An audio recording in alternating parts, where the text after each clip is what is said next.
Majesté, les réserves s'évanouissent à vue d'œil. Et il n'y a toujours aucun nuage à l'horizon. Nous avons encore diminué les rations, mais elles ne tiendront pas plus de 2 lunes. L'homme qui venait de parler avait les cheveux complètement gris. Il était passablement âgé, mais paraissait encore très vigoureux. Il était le premier conseiller du royaume, et à ce titre, il lui incombait la charge de la répartition des réserves en cas de crise, comme cela était le cas. La situation devenait plus que critique, et malgré toute son habileté, et à l'allure à laquelle se déroulaient les événements, 2 lunes équivalaient à 2 jours. À l'extérieur du palais, le soleil avait commencé à faiblir. Chaque jour, depuis maintenant un nombre incalculable de lunes, il avait dardé ses rayons férocement de l'aurore jusqu'au crépuscule. Ce crépuscule tant attendu par la faune et la flore, celui qui ramène la douceur de la nuit, la quiétude du sommeil, mais aussi les dangers des ténèbres. De faune, on n'en voyait plus dans la région, ni même au-delà. Depuis des lunes et des lunes, la pluie se faisait attendre, et un grand nombre d'animaux n'avaient pas eu l'énergie nécessaire pour attendre des jours meilleurs. La flore n'allait pas mieux, et il y avait bien longtemps que les paysans ne pouvaient plus profiter de leurs terres. Elles ne renfermaient plus une seule goutte d'eau, plus une seule goutte d'humidité. Les plus grands arbres avaient complètement séché. Même le lieu le plus luxuriant de la région n'avait pas résisté à la terrible épreuve. Un lieu qui avait toujours sauvé les habitants de la région des situations climatiques les plus rudes et que ces derniers avaient à plusieurs reprises cru critique. Ce lieu, c'était la gorge de Dieu. Ainsi, l'inquiétude des habitants pour leurs provisions allait croissant. Certes, les riches années leur avaient permis d'effectuer d'abondantes réserves, mais ils savaient qu'un retard de la pluie n'était jamais à négliger. Et cette fois, le retard était grand. Beaucoup plus grand que ce qu'ils avaient connu jusqu'ici. Tellement grand qu'ils se demandaient s'ils n'avaient pas commis, à leur insu, une quelconque offense envers les esprits qui les avaient toujours protégés. Mais ils avaient beau chercher, ils avaient beau réfléchir, rien ne leur venait à l'esprit. Y avait-il un coupable unique qui causait le malheur de tous? Personne ne croyait à une telle hypothèse. Et cela était encore plus inquiétant, car rien n'est jamais supposé arriver sans raison. J'en suis bien conscient, Gao, j'en suis bien conscient. Mais que pouvons-nous y faire? Telles qu'elles sont, les rations sont déjà bien maigres, je le sais, et ce serait difficile de les réduire encore plus. Ce serait exposer mes sujets à un début de famine, même si son nombre plane déjà sur le royaume. Le roi Bidier était le souverain vénéré du royaume de l'Ouémo. Son accession au trône s'était faite de la manière la plus ordinaire qui soit, à la mort de son père, dont il avait appris la manière, ou plutôt l'art, de régner fermement, tout en se faisant apprécier, une prouesse. Ainsi, dans le royaume de l'Ouémo, régnait la justice, le respect des jeunes envers les anciens, des jeunes entre eux. La sagesse du souverain avait visiblement déteint sur chacun des membres de son peuple, en tout cas jusqu'à présent, car jamais encore il n'y avait eu une telle sécheresse, une sécheresse qui menaçait dangereusement le royaume. Auparavant, il y avait toujours tout eu en abondance, eau, fruits, légumes, gibier. Assis sur son trône, le roi Bidier présidait le conseil du royaume dont les membres, au nombre de 7, étaient installés autour d'une table en demi-cercle devant lui. En plus de Gao, il y avait à la droite de ce dernier Mongo. Il était le conseiller en charge de l'un des 2 villages qui complétaient le royaume, Kiazi. Ces 2 adjoints étaient assis à sa droite. Le 3e village, Cessé, était sous la responsabilité de Mokosi, dont les 2 adjoints occupaient les 2 derniers sièges placés à la gauche du premier conseiller. Le roi continua. Nous savons ne pouvoir compter que sur nous-mêmes, car même au-delà du royaume la situation est identique, voire pire, car nombreux sont ceux qui sont venus nous demander de l'aide. C'est justement cette aide que nous leur avons accordée qui nous coûte cette pénurie prématurée, Majesté. Bien sûr, Mokosi, mais vous savez tous ici qu'il nous était impossible de refuser une telle demande. L'Ouémo est le royaume le plus riche, le plus prospère qui soit. C'eût été inconvenant de notre part de ne pas venir en aide à nos voisins. Surtout qu'ils n'ont pas toujours été reconnaissants ou bien intentionnés à notre égard, ironisa Gao, Allons, Gao. Notre bien-être suscite bien des jalousies et tout le monde n'est pas capable de maîtriser ses sentiments comme tu sais si bien le faire. Le roi venait de parler d'un ton calme, presque amusé. Il se félicitait d'avoir à ses côtés cet homme qui avait déjà été conseiller sous le règne de son père pendant de longues années avant qu'il n'hérite du trône et qui, en toutes circonstances, savait garder son sang-froid au grand bénéfice du royaume. À la mort de son père, Bidier atteignit tout juste le quart de siècle. La tâche qui lui incombait était alors difficile, malgré tout ce que son père lui avait appris, et Dieu seul savait ce qu'il serait advenu dans son règne, et tout simplement du royaume, s'il n'avait eu à ses côtés des hommes aussi avisés et dévoués que Gao et les membres du conseil. Car Louhémo attisait en effet de nombreuses convoitises. Situé sur un plateau qui surplombait une immense crevasse naturelle, il disposait d'extraordinaires ressources. La gorge de Dieu. C'était ainsi que l'on appelait cette immense cuvette naturelle qui contenait gibier, fruits sauvages et aussi eau en abondance, mais il ne fallait en aucun cas toucher au contenu de ces lieux. Toute créature qui s'y trouvait, tout végétal qui y poussait était intouchable. La croyance voulait que quiconque osait y chasser ou y cueillir quoi que ce soit s'exposait à ne jamais en revenir. Bien entendu, il n'y avait jamais eu aucun volontaire pour en éprouver la véracité. On attribuait aussi d'autres pouvoirs à la gorge de Dieu. Il ne fallait surtout pas s'y aventurer la nuit, au risque d'y rencontrer des mauvais esprits. Et nul ne s'y risquait après le coucher du soleil. Mais tout cela, c'était avant la sécheresse, car apparemment ses pouvoirs ne lui avaient pas permis de résister à cette impitoyable épreuve. La gorge de Dieu était à présent à sec. On n'y trouvait plus rien. Pas un seul brin d'herbe, pas une seule goutte d'eau, pas un rat à rien. Seuls les troncs asséchés des arbres les plus robustes évoquaient encore le souvenir de la luxuriante végétation disparue. Notre bien-être est aussi la récompense de notre labeur et de notre prévoyance. Nulle culture ne saurait se faire toute seule, et nul gibier n'irait non plus de lui-même dans une marmite. Si nos chers voisins n'avaient l'ignoble maladie de la dépense continue et de l'insouciance, nous n'en serions peut-être pas là. Je suis tout à fait d'accord avec toi, Mokosi, renchérit l'un des adjoints assis à côté de Mongo. Ils ont été beaucoup trop inconscients et aujourd'hui nous risquons tous simplement d'être victimes de leur légèreté. Ils n'ont qu'une idée en tête, c'est de se distraire sans penser au lendemain qui déchante. Je pense que pour l'avenir, nous devrions un peu plus tenir compte de cet aspect.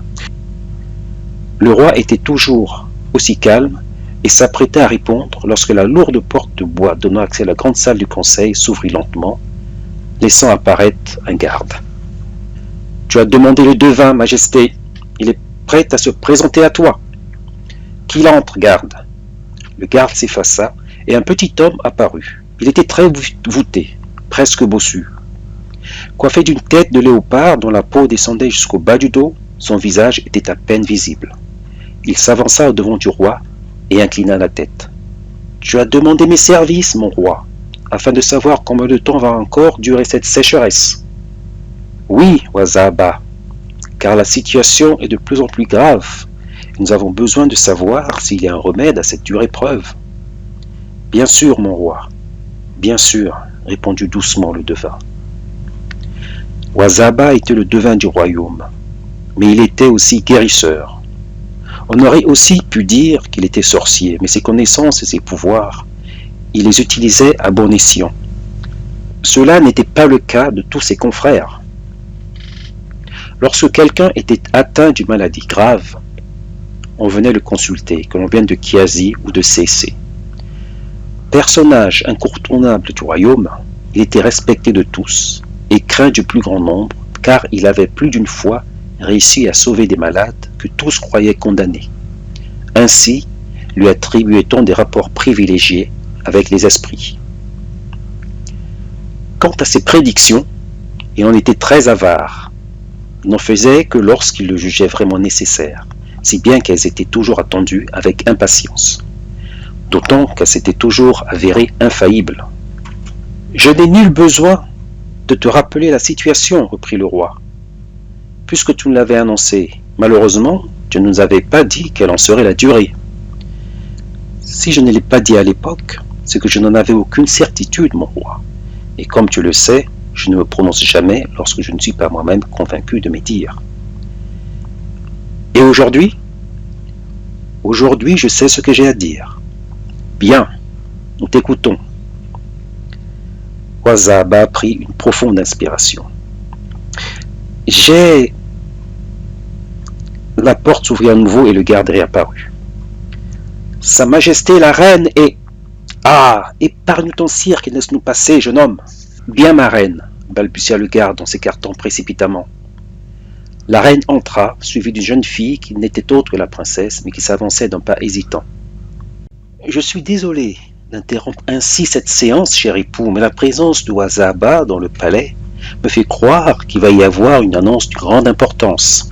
À propos, je crois que ta fille a une requête à t'adresser. Qu'y a-t-il donc? Est-ce que cela ne peut pas attendre? Justement, père, cela ne peut pas attendre, car il s'agit de cette audience. Compte tenu des circonstances exceptionnelles dans lesquelles elle a lieu, je sollicite l'autorisation d'y assister. En simple spectatrice, bien entendu. Le souverain se laissa aller en arrière, dans son siège, et porta la main en son front. Puis il se redressa et regarda ses conseillers. Ces derniers le regardaient avec un air plutôt amusé et ne semblaient pas du tout vouloir intervenir. Il comprit qu'il n'y voyait aucun inconvénient. « Très bien, rejoins ta mère, dit-il avec une pointe d'impatience. Il est vrai que tu devais y arriver inévitablement et que les événements précipitent les choses. Mais tâchez tout de même d'être là plus tôt la prochaine fois. » La reine s'installa à la gauche de son époux. Ses cheveux étaient tressés en natte, formant une spirale qui remontait à l'arrière, dégageant ainsi sa nuque. Cela lui donnait une allure beaucoup plus jeune qu'elle ne l'était en réalité. La princesse était coiffée comme sa mère, à la différence que sa spirale retombait sur les épaules, alors que sur sa tête, les tresses formaient des vagues. C'était une superbe jeune fille, belle comme un astre, avec d'extraordinaires yeux en amande, d'un noir fascinant. Contrairement à ses parents qui l'avaient un peu plus clair, elle avait une peau sombre magnifique, un héritage de ses aïeuls. Elle remercia son père, puis les conseillers, et alla se placer debout aux côtés de la reine. C'était la première fois qu'elle assistait à un conseil du royaume. Le roi se tourna alors vers le devin. « Cet intermède étant terminé, nous sommes prêts à t'entendre, Wazaba. » Ce dernier regarda la princesse avec insistance avant de commencer à parler. Mais sous sa coiffe, personne ne distingua où s'orientait son regard. « J'ai consulté les astres, mon roi, et je puis d'ores et déjà affirmer que la réponse n'est pas d'une grande gaieté. La pluie ne reviendra pas avant plusieurs autres longues lunes. » « Plusieurs autres longues lunes? Qu'en penses-tu, Gao? D'ici là, il y a longtemps que nous aurons épuisé nos réserves et que nous serons des squelettes, Majesté. Les quelques têtes de bétail qui nous restent périssent les unes après les autres, car nous n'avons même pas assez d'eau pour nous-mêmes. » Tous les regards étaient maintenant à nouveau posés sur le devin, car chacun savait qu'il n'en avait pas terminé. « Il y a toutefois une solution, mon roi, une très douloureuse solution. » Wazaba s'interrompit, comme s'il voulait laisser son auditoire s'imprégner de ce prélude lourd d'un mauvais présage. Le roi était soudain très tendu, les mains crispées sur les accoudoirs de son trône, taillé dans du bois massif, représentant de chaque côté une tête de gazelle. Il avait le buste penché en avant, comme s'il voulait repousser du regard les paroles qu'allait prononcer le devin. Quant à la reine, elle s'était redressée inconsciemment. Son intuition lui disait que quelque chose de dramatique, plus pour elle que quiconque d'autre, allait s'abattre sur eux. Sans s'en rendre compte, elle avait saisi la main de sa fille et elle serrait.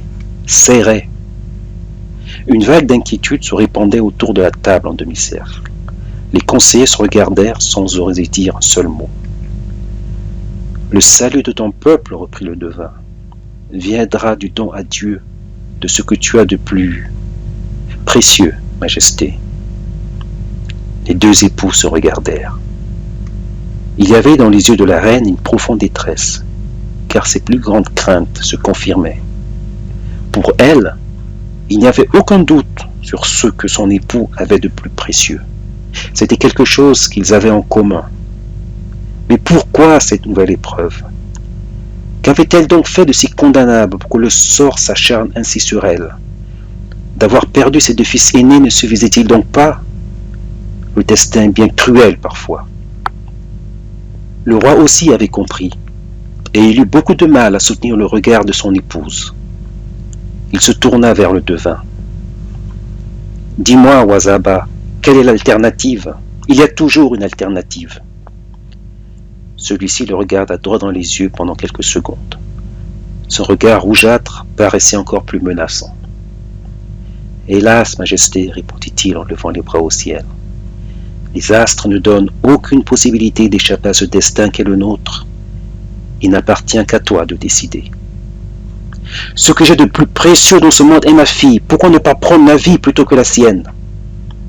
Seuls Dieu et les esprits savent pourquoi il en est ainsi. Je ne puis moi-même l'expliquer. Nous pouvons attendre encore et voir si nous pouvons nous en sortir par notre moyen. La voix chuchotante de la reine avait fait sursauter l'audience, mais pas Wazaba, qui reprit, impassible, son impitoyable révélation.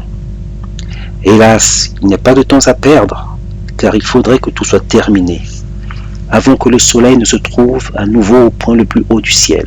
Autrement, le sacrifice serait vain. Le premier conseiller se leva. Il était de grande taille, malgré son âge, paraissait encore très athlétique et vigoureux. Sans trop de conviction, il interpella Wazaba. « Et si tu te trompes, es-tu certain d'avoir bien interprété les messages célestes? » « Ai-je jamais failli à ma tâche ?» répliqua le devin en faisant mine de regarder Gao, qui se trouvait alors dans son dos avant de se tourner à nouveau vers le roi. « Le dilemme est simple, Majesté. La princesse ou alors le peuple entier. Je m'inclus bien entendu dans les miens. » Plus personne n'osait ou n'avait la force d'ouvrir la bouche. La fille unique du roi, l'espoir de tout un peuple de continuer une existence douce et paisible. Car la princesse Elikia tenait beaucoup de son père, dont elle aurait sans aucun doute perpétué les idées et les méthodes. Elle se tenait toujours aux côtés de sa mère. Elle avait tout écouté, restant très digne dans son attitude. Son visage ne laissait transparaître aucune émotion. Ses grands yeux étaient fixés sur le devin et ne le quittaient pas. La princesse devra être offerte au sable mouvant de la gorge de Dieu. Ainsi en ont décidé les astres. Sans un mot de plus, le vieil homme inclina à nouveau la tête vers le roi et se retira. Le silence était tel que l'on aurait entendu marcher une fourmi sur les murs. La reine ne retournait plus ses larmes. Le roi était affalé sur le trône et semblait ne plus pouvoir bouger. Les membres du conseil se regardaient, n'osant lever les yeux vers le couple royal. Ainsi la princesse avait-elle encore à peine une nuit et une demi-journée de vie tout au plus. Mais qu'arrivait-il donc au royaume? Était-ce là la rançon de sa longue existence dans un bonheur rare? Ses habitants avaient-ils donc commis un acte répréhensible au point de devoir sacrifier la princesse? En tous les cas, il n'y avait aucun doute à voir sur les propos du guérisseur. Tout le monde le savait. Il n'aurait jamais décidé d'annoncer un tel malheur s'il n'en était convaincu.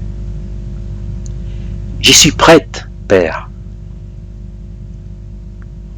Elikia était venue se placer en face de son père. Sa déclaration, faite avec une voix pourtant très douce, bien que ferme, avait réveillé tout le monde. « Tu ne sais pas ce que tu dis, ma fille, voyons. » La voix de la reine n'était plus qu'un immense sanglot. « Si mon seul acte de future souveraine doit être de donner ma vie pour sauver mon peuple, alors qu'il en soit ainsi. » La nuit était maintenant complètement tombée, et la mauvaise nouvelle avait fait le tour de la petite agglomération. La sécheresse avait fait que les habitants des deux autres agglomérations étaient venus s'installer à Louémo, abandonnant leur demeure, comme en ces temps de menaces de conflit où l'on venait se réfugier sous la protection de l'armée du royaume. Louémo était le lieu où tout le monde pouvait avoir de quoi subsister, mais le peuple se rendait bien compte que la situation empirait et il commençait à se poser des questions. L'opinion populaire est instable. Quand tout va bien, elle vous considère comme le meilleur souverain qui soit. mais soyez impuissant devant un malheur qui l'accable, et votre crédibilité ne tient plus à grand-chose. Or, les habitants de Louémont étaient déjà très éprouvés, et pour le plus grand nombre, cette situation était de loin la plus difficile qu'ils affrontaient, et c'en était vraiment trop.